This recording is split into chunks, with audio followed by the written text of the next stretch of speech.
சங்கீதம் 58 அதிகாரம் 1 வசனம் முதல் 11 வசனம் வரை. மௌனமாயிருக்கிறவர்களே, நீங்கள் மெய்யாய் நீதியை பேசுவீர்களோ? மனுபுத்திரரே, நியாயமாய் தீர்ப்பு செய்வீர்களோ? மனதார நியாயக்கேடு செய்கிறீர்கள்.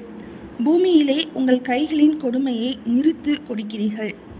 துன்மார்க்கு கர்ப்பத்தில் உற்பவித்தது முதல் பேதலிக்கிறார்கள்.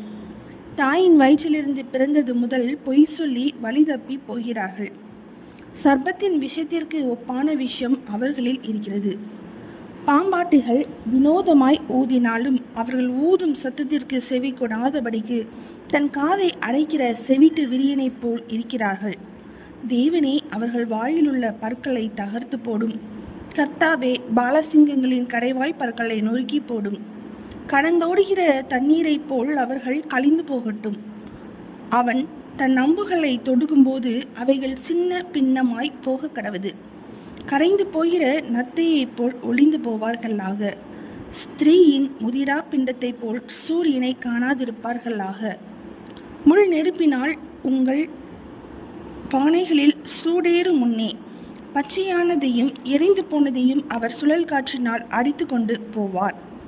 பழிவாங்குதலை நீதிமான் காணும்போது மகிழுவான். அவன் தன் பாதங்களை துன்மார்க்கனுடைய இரத்தத்திலே கழுவுவான். அப்பொழுது மெய்யாய் நீதிமானுக்கு பலன் உண்டென்றும் மெய்யாய் பூமியிலே நியாயம் செய்கிற தேவன் உண்டென்றும் மனுஷன் சொல்லுவான். சங்கீதம் 58 அதிகாரம் முடிந்தது.